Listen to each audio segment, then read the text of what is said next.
Hey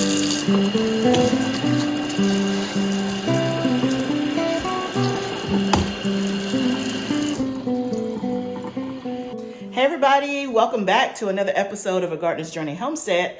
I'm Barbara. Thank you so much for stopping by today. Today I'm in the kitchen and we're going to dehydrate some tomatoes. This is my first time doing it. And so I thought I would take you along with me as we do this. And you probably saw the video at the beginning of me just making sure all the tomatoes were clean. So let me show you this nice, big, beautiful bowl. You can see kind of how big it is. Of tomatoes. I don't know how many trays that'll make. I'm thinking at least 2. We'll see. But these are the tomatoes from last week when, if you watched my video when I was cleaning out the back of my house, the tomatoes in my raised bed. If you remember, I pulled up all those tomatoes about a week ago and picked and harvested all the tomatoes that we could. But remember, I had a whole lot of green tomatoes and I wanted to see if they would ripen. These are those tomatoes, the majority of them. They did ripen. It took about a week, but they ripened. And so I'm excited. And I have probably, I would say half the size more that's still green, but blushing and ripening. So I'm going to give them a week. I have them in front of the window at the front of the house. I'm going to give them a week or so and see if they'll finish ripening. They're already starting to turn, so they should ripen. So I'm excited that, you know, either I was going to throw them away or just see if they ripen. So these, again, a lot of these were completely green, no blushing, no nothing. I just put them in the in front of the sun in the house and they ripen. So I'm excited. So we have our tomatoes here. Let me just pat them dry, even though they're going to go in the dehydrator. And I have a mix of some paste tomatoes and then a lot of cherry tomatoes. And so we're going to do them both. I've never done this before. I've kind of looked it up a little bit to kind of see what to expect. I saw where some people say, you know, peel them and do all that. I'm not going to do all that because, again, I'm just not. Especially like cherry tomatoes and all that stuff. To me, that's more work than what it's worth. And because this is the last of the tomatoes, I want it to turn out, but I'm not counting on them. And it's a good way for me to try that if this doesn't go well, then that's okay. It's the very last of the tomato harvest. These were green. I hadn't counted on them. You know, if they didn't ripen, they were going to get tossed anyway. So I think this is the perfect time to try and experiment and all that. If you guys have dehydrated tomatoes before, let me know. But let me tell you the reason why I've chosen to dehydrate. So as you guys know, I've had a much better tomato year than I did last year. So last year, I probably had 3 gallon size bags of tomatoes, and that was it. Now I haven't even counted, but if I had to guess, I would think at least 10 bags. So let's just say I tripled the return, so to speak. I hope I got 10. I think I do. Definitely 8. Definitely 8. But when we get ready to do the our tomato sauce and all that, it'll be interesting to see how many I really do have, because I'm really just going based on what I know visually in my freezer. But anyway, so I'm going to use those in the freezer for sauce.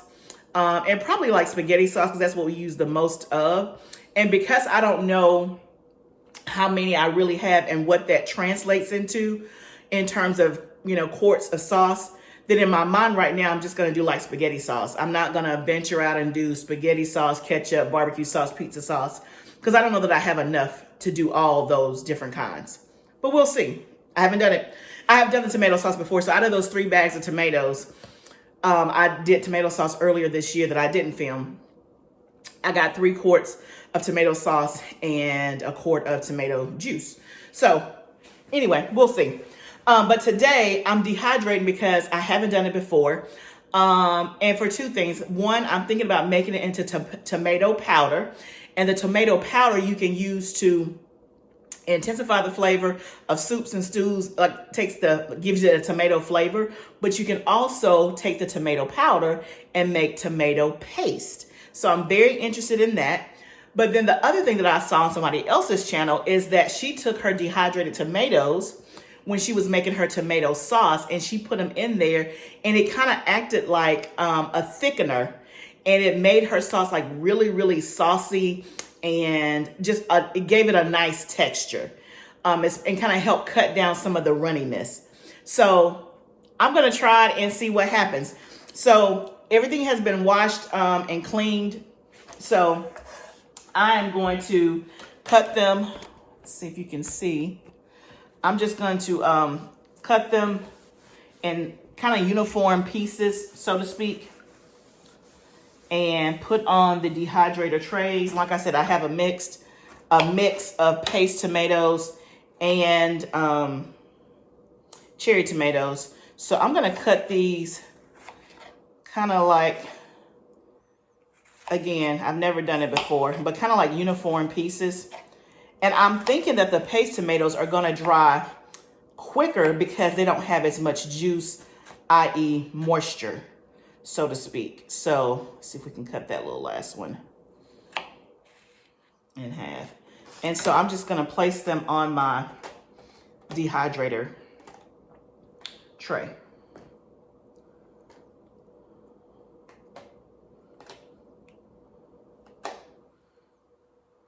Put as many on here as we can, but at least give it some room to breathe, because we got plenty of trays, so I'm not gonna be too concerned about that. And again, I don't think, I was thinking I was gonna have 2 trays, but it looks like I'm probably gonna have more than 2 trays because we're already halfway through this tray. So one of the things I was gonna say, in terms of the dehydrator that I have, if you're wondering, I have the Excalibur 9 tray. Love, love, love. If you don't have a dehydrator and you want one, I highly recommend the Excalibur 9 tray. I will link it down below.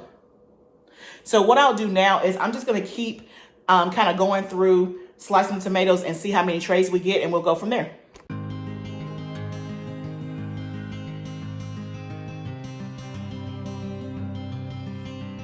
Okay, so the first tray is done, and I think that was only like 4 big size paste tomatoes. So I'm gonna go ahead and put these in the dehydrator and I'll keep going.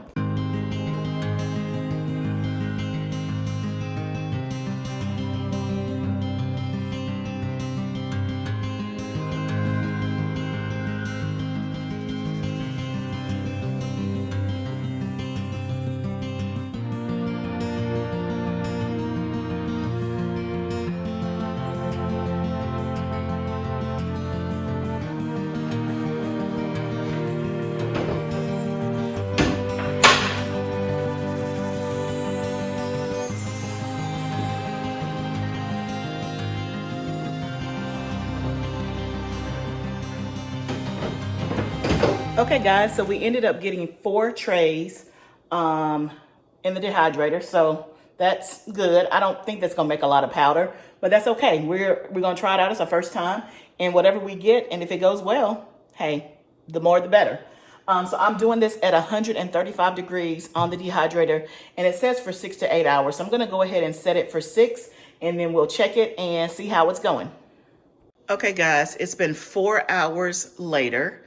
Remember I told you I was gonna put it in here for 6, but I wanted to check it because I just got back home. And so it's been exactly 4 hours, and basically you can't really tell, but I'll tell you, like, it's not dry yet. It still has quite a bit of moisture in it.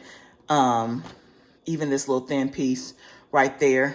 You might be able to see that on some of these, on 2 of the trays, I sprinkled with salt, because I had read somewhere that it'll help draw out the moisture. In 2 trays, I didn't. But as I'm looking through these, yeah, they're making progress, but certainly not dry yet. So if I had to guess, they're not gonna be ready in 2 hours. So I'm gonna put it on for another 4 hours. That'll be a total of 8. And then I'll check back then and see kind of where we are. But just wanted to kind of give you an update. But don't they look all bright red and pretty?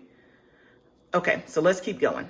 Okay guys, so let's check in and let me show you what the tomatoes looked like 24 hours later. So you can see this is how much we got from those 4 trays of dehydrated tomatoes. So it made a quart jar. So again, I'm not gonna complain about that, but let me see if I can show you the texture. If you can see, I can barely bend this. So it's almost like it's leathery, not brittle, not crispy, like it has no crunch to it, but it's flexible, but it's more leathery. And that's the texture I think that we're going after. At least that's what again, it's my first time doing it. But it seems to be, completely dry. So almost like what do you call those things? Like a fruit roll up. You know how those are leathery? This is kind of what the texture of that looks like. So you can see we got this. So a couple of observations that I wanted to share with you. So one thing that I noticed is that the bigger slices of tomatoes dried a lot faster than the small cherry tomatoes. So I think we checked in at after like 4 hours, and I told you I was going to let it run for like 6 hours and thought we would be done. It ended up taking on average about 9 hours for what I had. So the bigger tomatoes like these dried much quicker. The cherry tomatoes took the longest. Like some I even had to run overnight. And so that's interesting because the cherry tomatoes are smaller, but I think because they are smaller and smaller surface area, then it just took longer versus the big ones. They weren't really and the ones that I had, you saw, they were not necessarily, well, no, I take that back. The bigger ones that I had on this round were more like paste tomatoes. So that does make sense because the paste tomatoes have less juice and more meat. So it did not take them a long time to dry at all. The other observation is that if you're going to do the cherry tomatoes, make sure that you have the cut side up and not down. I had some that I had put down inadvertently, and man, they took forever. But the ones that were cut side up, I obviously did a lot better. So make sure that the tomatoes are cut side up for the cherry tomatoes, because those are like little bitty halves. So, it kind of, has a bottom versus the bigger tomatoes. We were able to just slice those individually. And then the third observation is, remember I told you that I sprinkled salt on like half of them because I had read that salt will help draw out the moisture and help those to dry faster. That also worked as well.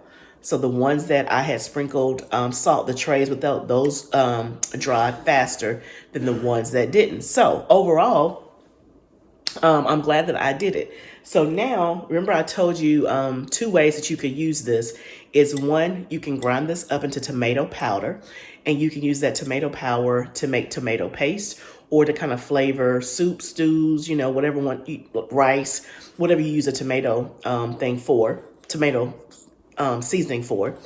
Or you can keep this as is, and I saw someone on their YouTube use these as they were making tomato sauce to help thicken the sauce.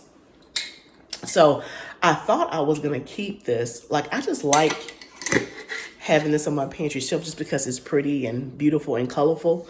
But I have the urge to grind it up and to make tomato powder because I want to see that as well. And remember, this is at the end of the season. So I'm experimenting, trying. And so, yeah, I think I would rather have tomato powder to use because I can always thicken up tomato sauce just by letting it cook longer, right? So since we only have a few to deal with, I think we're going to grind it up and let's try to make tomato powder, okay? So I have my Vitamix here. Okay, so I have my Vitamix here. So let's test this out. I'm going to pour some of these in here. And because I'm assuming the Vitamix can do this, it can do everything else. So let's see what happens.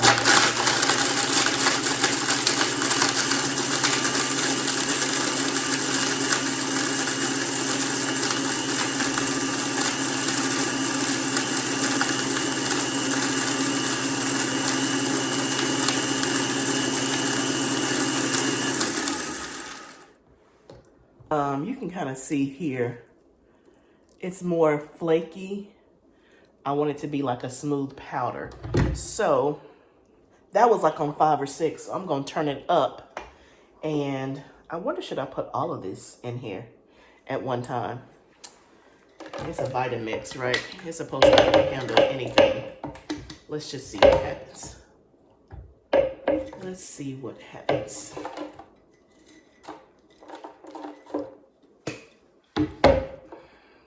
Let's see.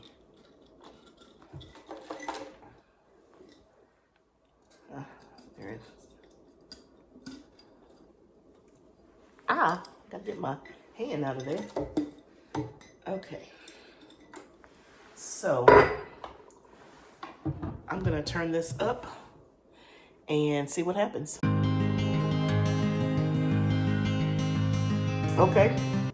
I think the Vitamix did its job. Oh, no. I want it a little bit finer than that. Oh, it smells so good.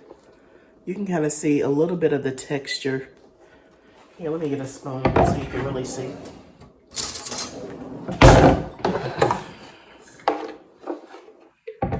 And again, I've never done it before. Maybe it doesn't need to be finer than that, but you can kind of see the texture. I'm gonna see if I can get it a little bit more finer than that.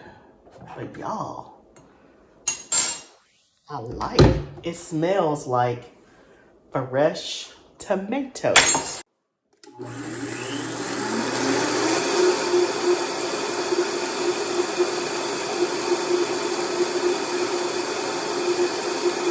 Okay, I think we got it to a good consistency. So I'm gonna take my funnel and put it in my jar. I figure we won't get any more than this. This is like a half pint jar. So I'm gonna take my funnel and pour it in there.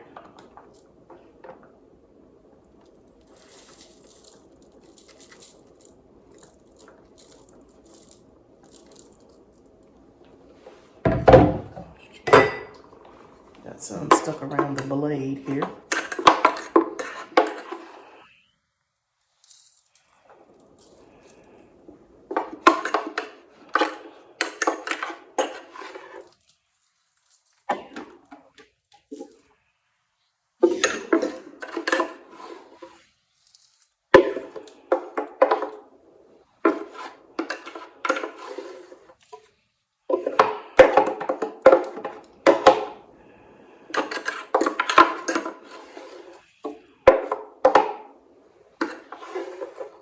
So I'm getting it all out. And you can see the texture now is really, really, really fine.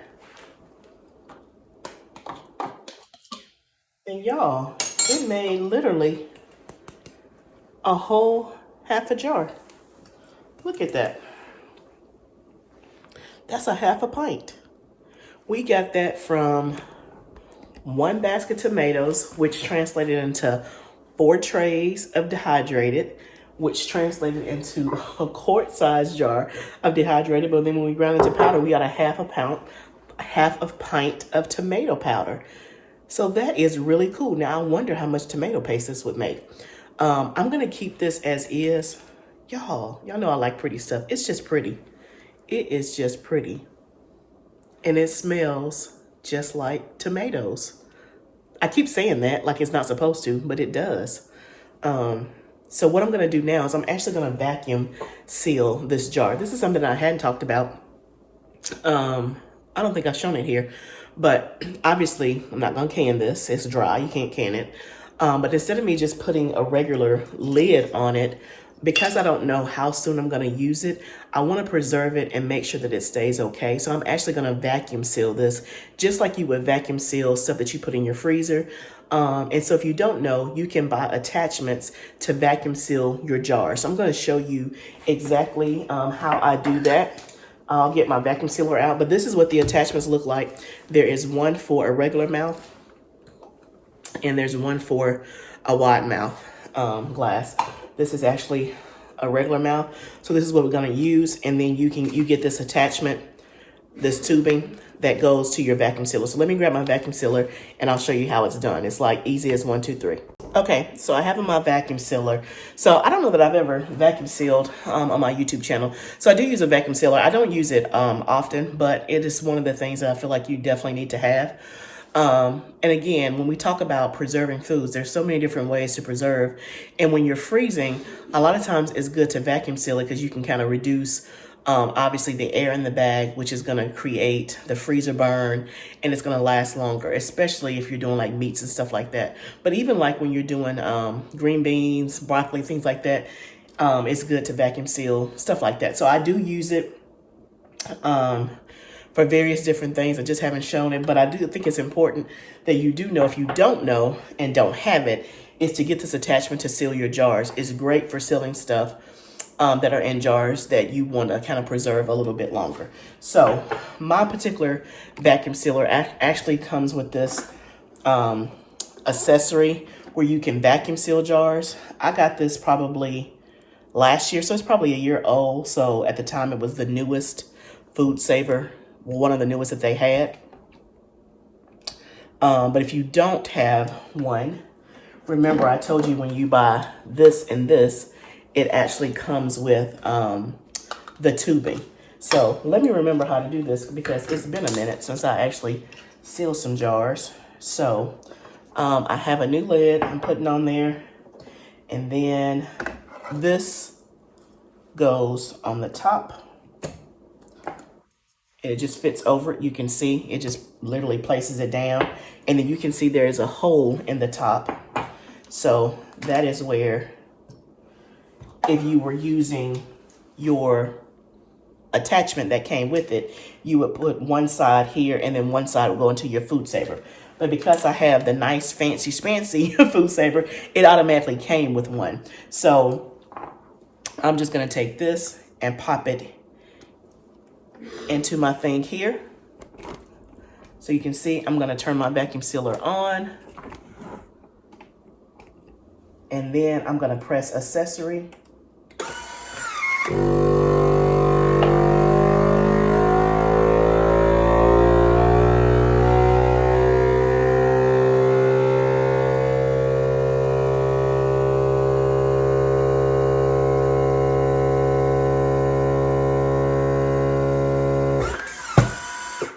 Okay, you heard that.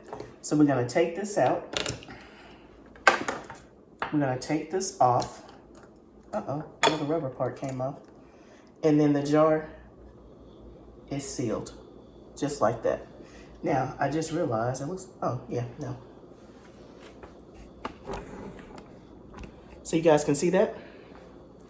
The jar is sealed. So it's essentially taking all the air out.